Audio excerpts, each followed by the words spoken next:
Thank you for joining us for this episode of That's Solo Life, the podcast for PR pros and marketers who work for themselves. People like me, Michelle Kane with Voice Matters, my wonderful co-host, Karen Swim of Solo PR Pro, and we are so excited to continue our crossover journey by welcoming Chip Griffin back to That Solo Life. Chip, we joined you recently on your podcast, and now here you are. It Welcome. is great to be here as always. I love being on your show. And we love Likewise. you are by far one of our all-time favorite guests, and our Yes. audience agrees because they're smart. Yes. Excellent. Love to hear it. But we may have to have a conversation about who's a better guest than me, because then I might have to have a competition. I don't think that there's anybody like you are. Like when we look at our analytics, you are always like Chip Griffin. It's like, yup. Guest emeritus. There we go. I'm Well, not that old. oh, no.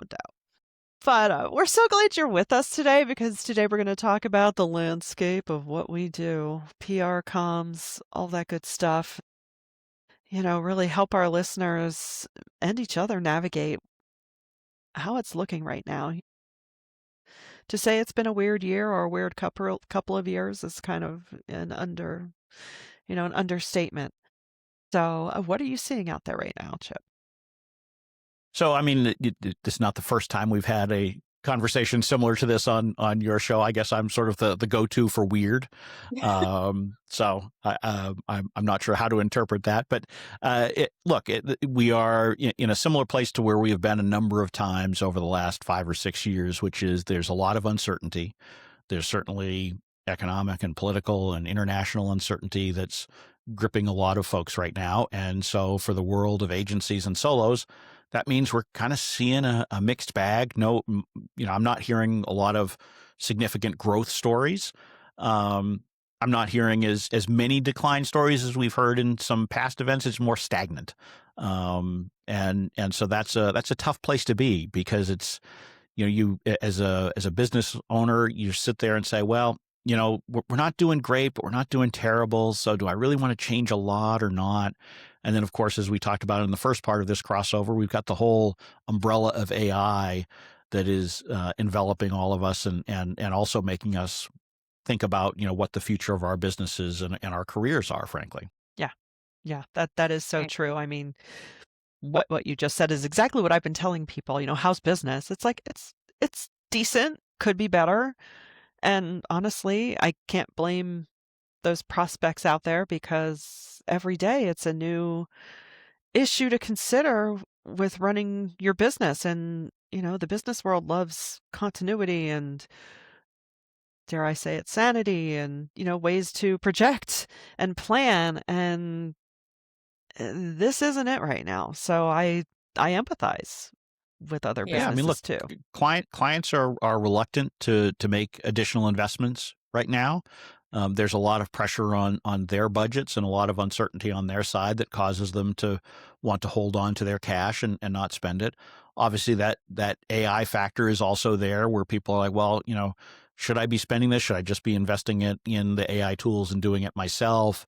Should I be paying the same rates that I've been paying? Because, geez, it should be cheaper to get this done now because I know that whoever I'm working with is using AI to be more efficient. And so there are a lot of pressures that are taking place. And unfortunately, I think some solos and agencies are looking at AI as a cost-cutting tool. And, in the short term, yeah, it probably is that. But over the long term, you need to find new ways to create value because if you're just finding it as a tool to cut costs, you're in a race to the bottom. And you're going to be in deep trouble when the cost of AI starts going up, which we've already seen start to happen. We've already seen some of the providers start drawing lines in the sand as far as usage. And, at some point we're going to see the actual rates going up for all of us. And so it'll still be cheaper than humans in many cases, but not as cheap as it is today. So we need to focus on value, not on, simply cost cutting. I'm interested to hear what you're hearing from people because it feels like, so, economic turbulence, that's nothing new. We go through cycles. That's normal. So I think if it were just the economy, people would be okay. But there's so many shifts. And one thing that keeps coming up that I'm hearing a lot of is the frustration with the lack of transparency and communication from people. So, business development, hot topic. People are doing it, they're being consistent. They are getting meetings, they're getting interest, and they go down the road with people, and then silence. They're just ghosted for months on end. And you could fill in the blanks yourself. You can make up stories in the absence of information. We always do, right? And so people assume that sometimes they assume it's them. Like, what did we do? They just don't want to tell us. They don't want to move forward. I suspect that it has a lot to do with the landscape. So what are you hearing that, is really challenging people, and how do we respond to that? I mean, look, ghosting has been an issue that has been discussed in the agency community for as long as I've been in it, so 30 plus years. It is not something new. Is there more of it today? Maybe, but what I always tell people is that ghosting is an answer. At a minimum, it's not now, because if someone actually wanted to move forward, they'd tell you, right? No, nobody is ghosting you because they just haven't gotten around to saying yes. That's not how it works. So ghosting is in fact an answer, and you don't need to press for a further answer. It would be nice to have it, and it would be nice if people were upfront enough to say, hey, here's where we stand. But the reality is that makes a lot of people uncomfortable. People avoid uncomfortable conversations of all kinds, and telling someone, no, we're not ready for this yet, or no, we went with somebody else, really difficult. And I think in most cases, it's not that they went with somebody else. It's just that they haven't done anything yet. I mean, we're seeing a lot of that right now, where people are just in holding patterns. And so sometimes these folks come back months later, 6 months, 8 months, more, and they just say, yep, now we're ready. And that can be surprising. But again, that's happened throughout the course of my career. My very first agency back in the late 90s, I remember I gave someone a proposal and didn't hear a word from them for over a year. And then like 14 months later, they called up and said, we accept your proposal. And I'm like, you're going to have to send it to me, because this was in the floppy disk era, and I had no idea which floppy disk I had saved that proposal on. So I'm like, can you fax it back to me so that I know what I promised you I would do and how much I told you I would charge? And I felt kind of stupid, but they had waited so long. I was like, okay, well, we're going to have Yeah. to do it this way. Yeah. So, I mean, obviously these days, hopefully you still have a copy of it and won't be in that same embarrassing situation that I was, but it happens and always has. So you've just got to keep moving forward, keep having conversations. And if you do enough of those, you will find the right opportunities. They may not come as quickly or as large as you'd like them, but they will come as long as you are continuing to have conversations. Yeah. And I think one thing does remain the same. A fair amount of times I'll be talking with, a potential client, and even as you go down the road of the conversations, you realize they have interest, but I see reasons why they're not ready to work with me. They're excited, they want to achieve X. It's like, yeah, but you're doing this other thing that it would make sense to wait, or you're not, it's not for, the jello isn't molded yet. So no. And that can be frustrating during seasons like this. Absolutely, but you do have to be a realist about it. Yes, And absolutely. one of your roles when you're having conversations with prospects is, not just to sell them on what you do, but to vet them. And you're vetting them for fit, you're vetting them for readiness. And if you see a mismatch, you need to be honest with yourself first and say, this is not the right fit or the right time. But then you need to be honest with them and let them know that, it doesn't really make sense to engage me right now until you've gone through these, preliminary steps that will help produce the results that you're really looking for. Because first of all, they'll trust you more if you, I mean, anytime you make yourself seem, less eager, you're Yes. more likely to have the other side interested. So, and I know it's tough when you're short on revenue and you're sitting there looking at the bank account and you're like, wow, got to get some cash flowing here. So I'll say yes to almost anything right now. You really have to discipline yourself and say, no, this is not the right fit or the right time, because you're setting yourself up for failure otherwise, which has long-term negative consequences for your business and your reputation. I agree. Uh, you know, I also think that we're in this time now where leaning on the earned media lever for all of those years, and I've been saying this for a long time, but I think a lot of people hit that lever, hit that lever, hit that lever, and they were churning out hits and that's all they focused on. They didn't do any strategy. They didn't put their value anywhere else, even though they are, skilled practitioners. They just push that lever. And big agencies did this too. Well, now that's changed. The media landscape has changed. And so we're left with people thinking that we're just a bunch of media monkeys. And why can't you get me in the Wall Street Journal right now? And they don't understand the bigger value. Are you seeing agencies finally make the shift of going levels deeper and really being able to articulate their value and win business for things other than earned media? Or what are you seeing? Yeah, so I mean, I think it's a mixed bag. I think there are too many that are resisting the necessary evolution that has to take place. And ultimately, you need to look around at this landscape and you need to say, okay, what do clients really need? How can I help them with the skill sets that I bring to the table or my team brings to the table if you're not a solo? And how can I bring that to bear to actually help achieve those results?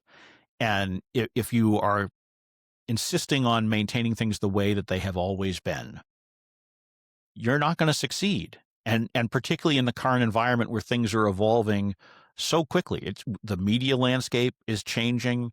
The influencer landscape is having a real impact on things.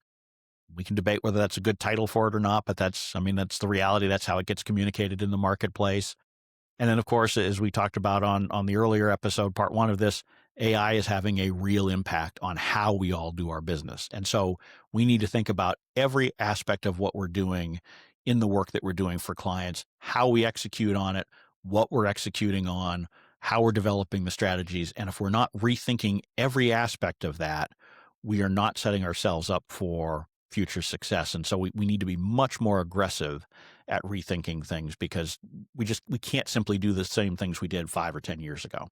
So true. So true. And I think too, I mean, the very nature of what we do, we should be on the forefront. I mean, because so often we are, right? We it's our job to notice trends and to pay attention to them and to, heed them. And sadly, the the demise or the downturn in earned media opportunities has been a long, sad time coming. And, so it's certainly not a surprise.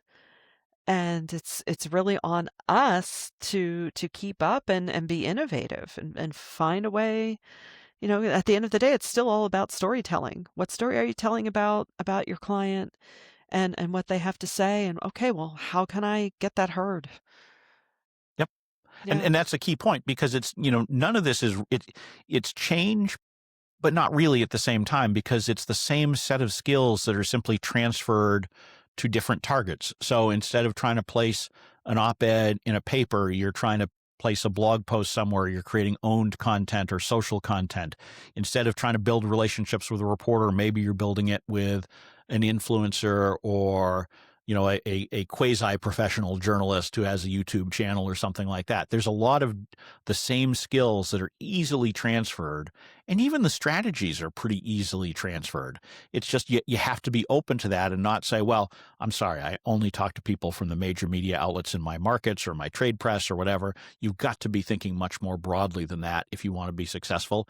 And all of us need to be thinking more about, dare I say, the peso model, which of course I would be remiss not to point out totally. because my co-host on the Agency Leadership Podcast, Jenny Dietrich, created it. So shout out to Jenny. There we go. We've given you credit appropriately. So please don't send me a cease and desist letter. But the peso model is really something that we all need to be thinking about because there's not really a place, in my view, for many practitioners or agencies who are focused just on traditional media relations. You've got to go beyond that. There's a small sliver where that still works, but it's a very small sliver and it's decreasing by the day. It's a really good point.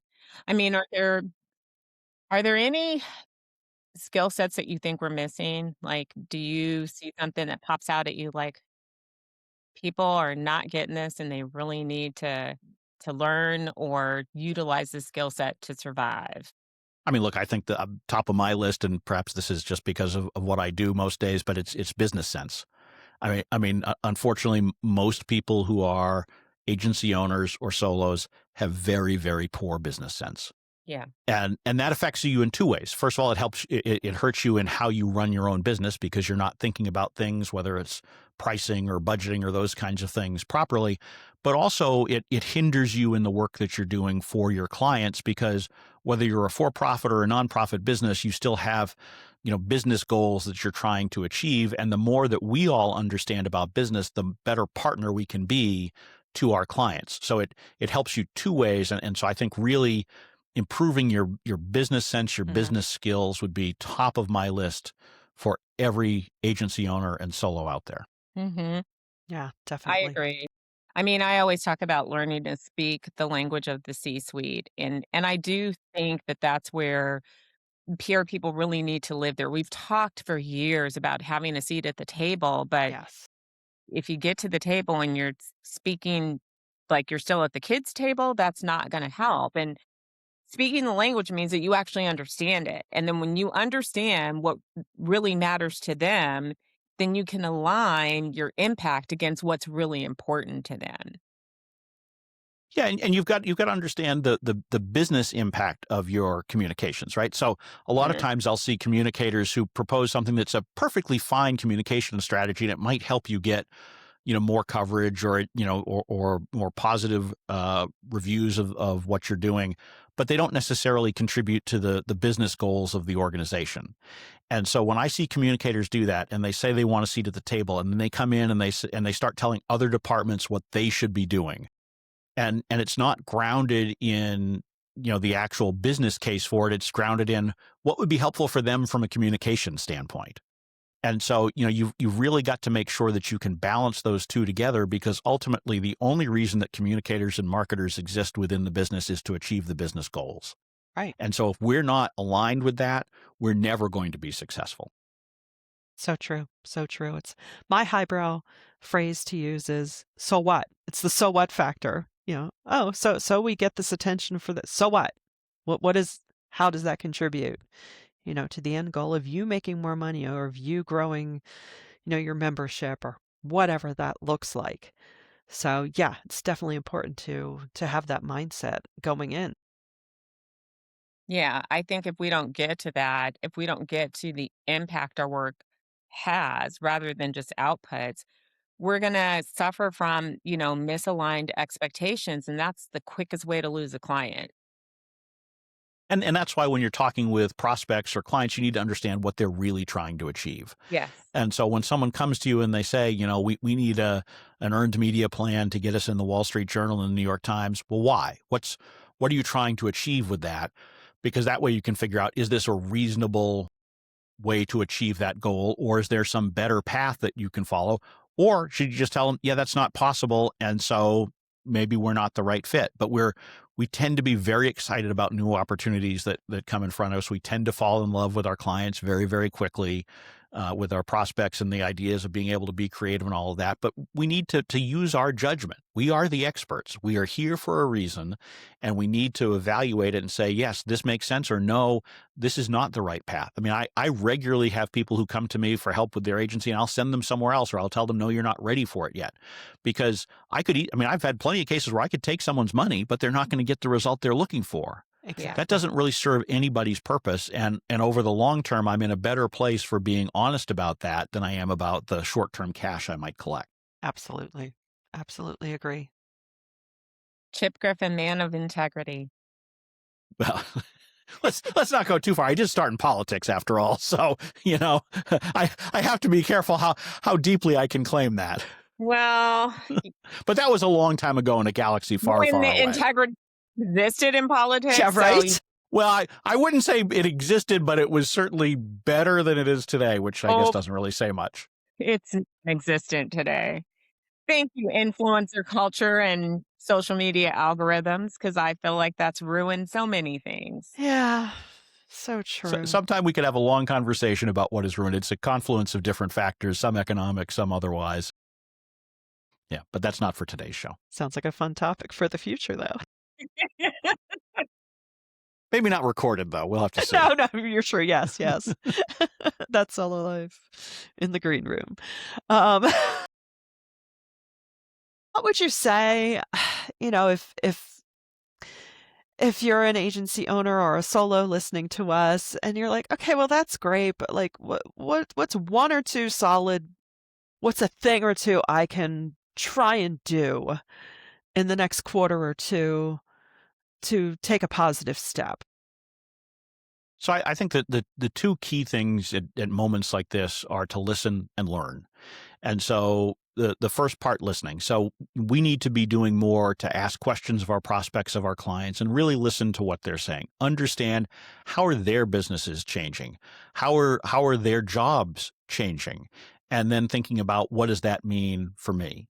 And then the learning piece right now is, to me, it's squarely around AI. I mean, I think that we have reached a point where all of us need to be not necessarily experts in AI to the point where we can tell you the nuances between the different models. And unfortunately, a lot of the content that's out there right now around AI is this super geeky stuff, which I appreciate, but it's not accessible to most people. We need to be thinking more in practical terms. How can we use the tools that already exist to help us do what we're doing, not just more efficiently, but better? And I think that the more that we're learning and experimenting, the more we're talking with our peers about how they're using the different tools and tactics, the more we can develop and really evolve our businesses. Because if our businesses look the same 2 years from now as they do today, they're not going to look the same, because they're going to be smaller, a lot smaller. Yeah, True. that's very true. So true. Well, what a great note to end on, Chip. We so value you giving us your time. This crossover event has been so much fun. So we hope you want to do it again sometime soon. To our, you up for it? Love to. Love to. I mean, you know me, you give me a microphone and a camera, you can't stop me. I mean, I have love it. never said no to a microphone anywhere, ever. And just to remind everyone, Chip, what's a good way for our listeners to get in touch with you, to find you out there on the internet? Sure, you can find me at sagaimpact.com, and all of my resources are there. Contact forms, Microchip, my little AI assistant that will answer questions as if it was me, My gosh, in text stop. form. That's Yeah. adorable. I love it. Well, Trained on thousands of my articles and transcripts and that sort of thing. It is remarkable how similar it is to the advice I give. love it. That is fantastic. Well, to our listeners, we know you've got value out of this, so I'm not even going to say I hope you did. And because of that, please do share this episode around. Hit us up at soloprpro.com with any questions or comments. And until next time, thanks for listening to That Solo Life.